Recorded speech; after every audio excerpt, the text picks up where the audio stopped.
أعوذ بالله من الشيطان الرجيم. بسم الله الرحمن الرحيم.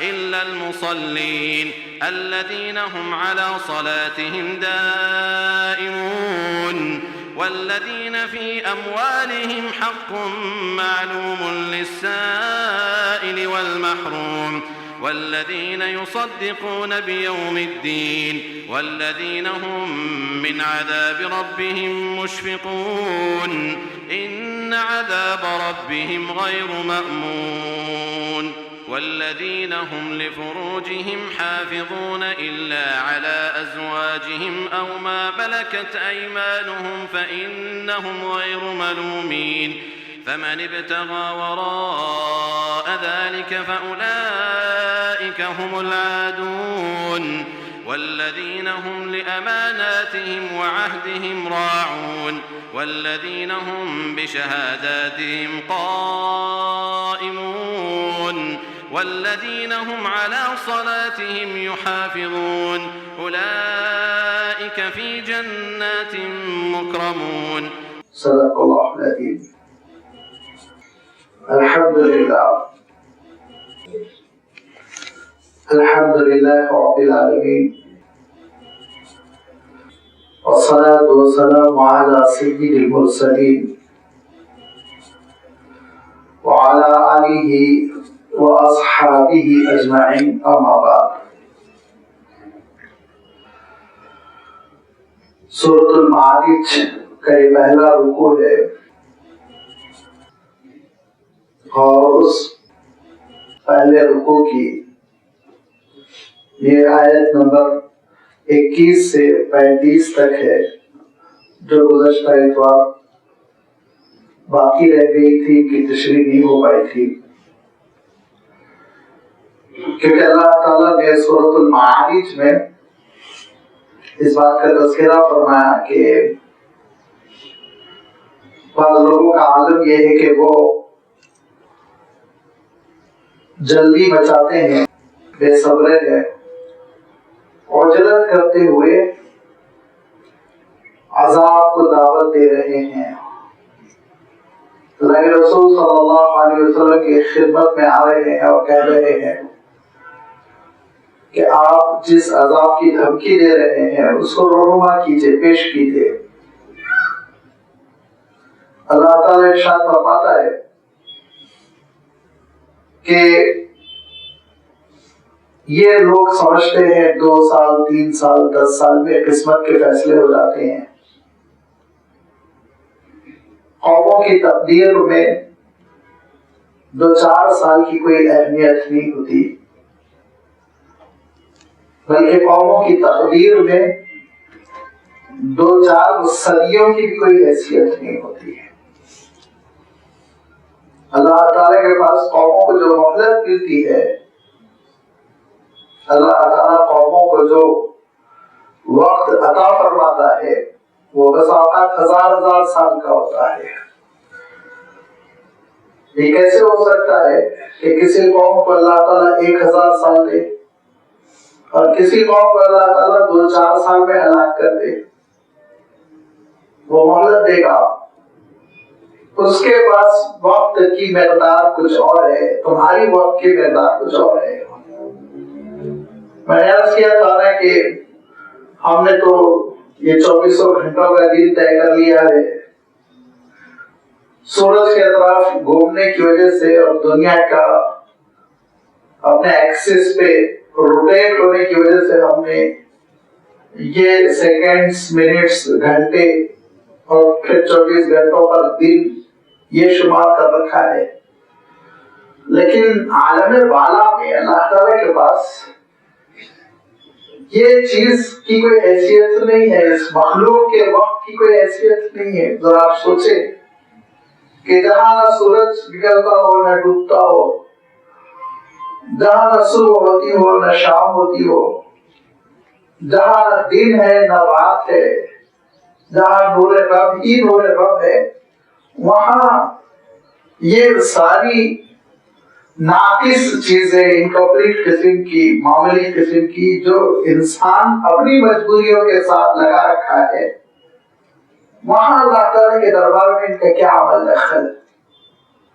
فرمایا کہ جو تم دن گنتے ہو، جو دن مہینوں میں تبدیل ہوتے ہیں، پھر ان 12 مہینوں کو سال میں تبدیل کرتے ہو، ان سالوں کی حیثیت یہ ہے کہ پروردگار کا ایک دن تم 50,000 سال گن لو برابر ہے اس کے 50,000 سال کی مقدار والا ایک ہی دن ہے اللہ کے پاس، ایک ہی پیریڈ ہے، وہ ایک ہی وقفہ ہے، ایک ہی مدت ہے۔ دن بھی تو ہمارے الفاظ ہے نا، یومن، دن، ڈے، یہ ہمارے الفاظ ہے۔ وہاں ذرا سوچئے، ٹائم اور اسپیس کے اوپر ہو کر آپ سوچئے، جہاں جگہ کی کوئی حیثیت نہیں اور جہاں وقت کی کوئی حیثیت نہیں، وہاں تو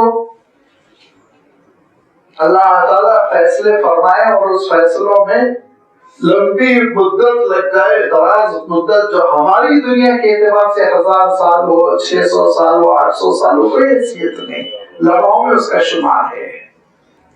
لہذا ان جلدی بچانے والوں کو اے نبی آپ باخبر کیجئے کہ اللہ تعالیٰ کے پاس جو فیصلے کا دن ہے، ارشاد فرمایا اس دن کی مقدار تمہاری کوانٹی کے اعتبار سے ارشاد فرمایا یومن کانا مقدارہ 50,000 سنۃ، 50,000 سال کے برابر ہے۔ لہذا فاصبر صبرا جمیلا، ایک جانب مسلمانوں کو بھی صبر کرنا ہے کہ اللہ کے فیصلے آئیں گے، دوسری جانب جو اچھل رہے ہیں ان کو بھی تھوڑا انتظار کرنا ہے، فیصلہ آئے گا۔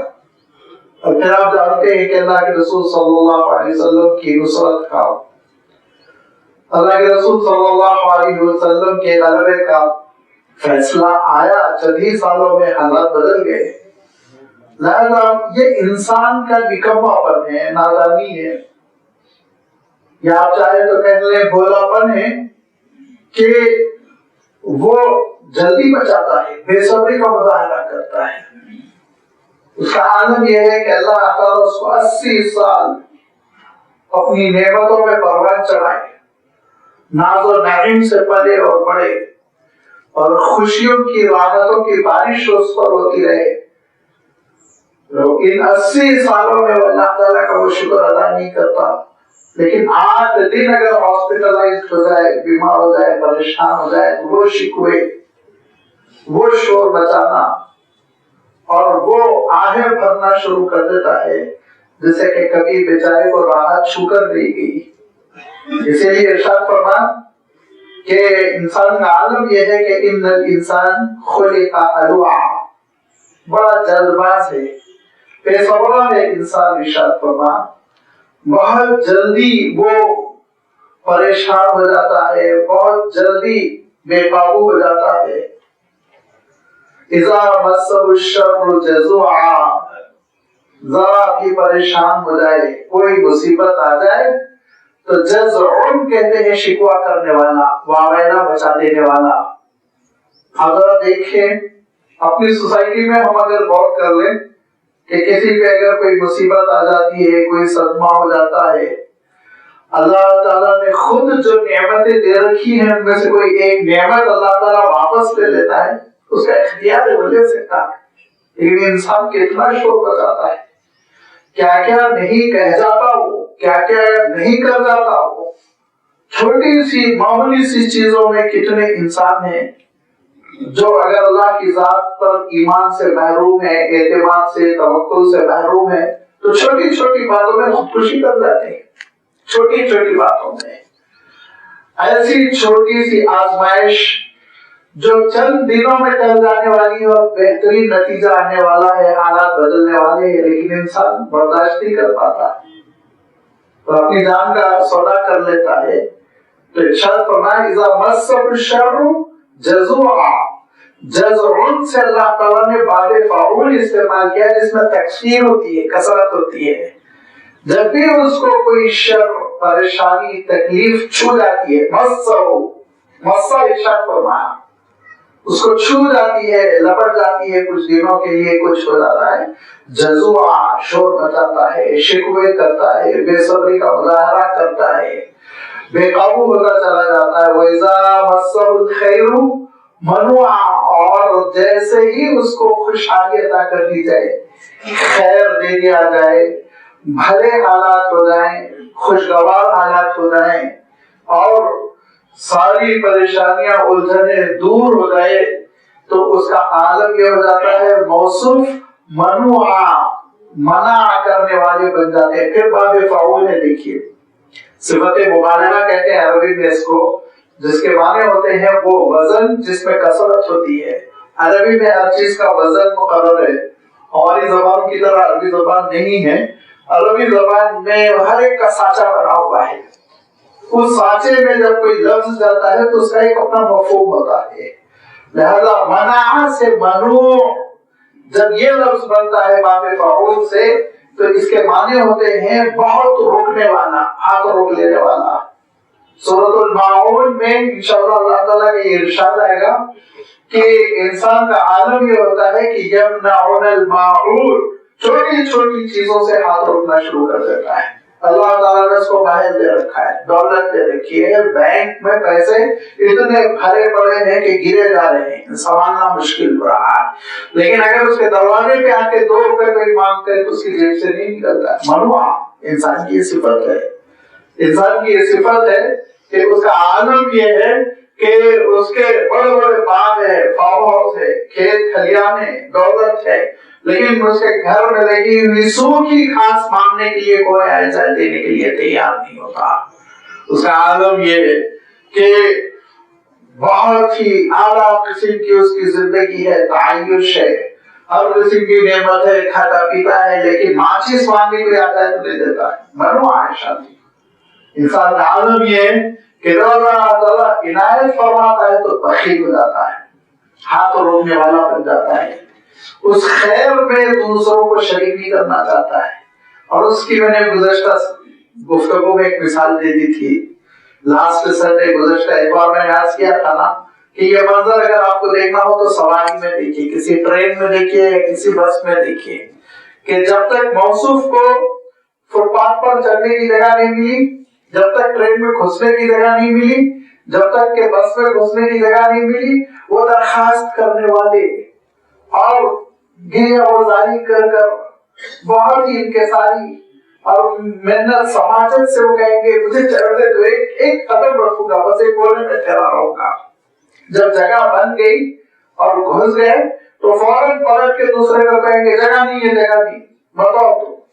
تھوڑی دیر پہلے آپ کی جو کیفیت تھی اس کو آپ نے فراموش کر دیا، آپ تڑپ تڑپ کر جگہ مانگ رہے تھے، اور ہو سکتا ہے وہ پیچھے والا بھی تو ایسے ہی پریشانی میں مبتلا ہو، اس کی مدد کرو نا، اس کو ساتھ دینے کی کوشش کرو، اندر جانے کے بعد تھوڑی سی جگہ بناؤ، ہو سکتا ہے وہ بھی پریشان حال ہو، اس کو بھی منزل وقت پر پہنچنا ہو، کوئی آزمائش آئی ہوئی ہو، لیکن نہیں غور کرتا انسان۔ یہ انسان کی نفسیات ہے، لیکن انسان کی یہ جو نفسیات ہے کہ تھوڑی سی الجھن میں، تھوڑی سی پریشانی میں پریشان ہو جانا، واویلا مچا دینا، اور خوشیوں اور خیر کے مل جانے پر ناشکری ہو جانا، دوسروں کے ساتھ خیر کا، بھلائی کا کوئی معاملہ نہ کرنا، یہ ان لوگوں کے ساتھ ہے جو اللہ تعالیٰ کے دین کی نعمت سے محروم ہے۔ جن کو اللہ تعالیٰ کا دین ملا ہوا ہے ان کی کیا کیفیت ہوتی ہے، وہ اصل آ رہا ہے الا المصلین الذین هم علی صلاتهم دائمون۔ ہاں، یہ کیفیت ان کی نہیں ہوتی جو نمازوں کے پابند ہوتے ہیں، جو نمازوں کے پابند ہوتے ہیں۔ الا المصلین الذین هم علی صلاتهم دائمون، مگر نمازوں کے سلسلے میں اللہ تعالیٰ نے 2 شرطیں لگائی، ایک آغاز کلام میں ہے، ایک اختتام کلام میں ہے۔ آغاز کلام میں جو اللہ تعالیٰ نے شرط لگائی وہ یہ ہے کہ الذین هم علی صلاتهم دائمون، جو ہمیشہ نماز پڑھتے ہیں، دوام جاتے ہیں، دوام ہمیشگی، کنٹینیوسلی کام کرنے والے، مارے جوش کے رمضان میں 100 رکعت پڑھ لینے والا اور سال بھر نماز کو غائب کر دینے والا، چھوڑ دینے والا، وہ اس زمرے میں نہیں آئے گا۔ جوش میں نماز پڑھ لینے والا ایک مرتبہ اور باقی نمازوں کو تلف کر دینے والا، ان کی حفاظت نہ کرنے والا، وہ اس زمرے میں نہیں آئے گا۔ وہ بندہ مومن جس کا عالم یہ ہے کہ نماز اس کی زندگی میں آ چکی ہو،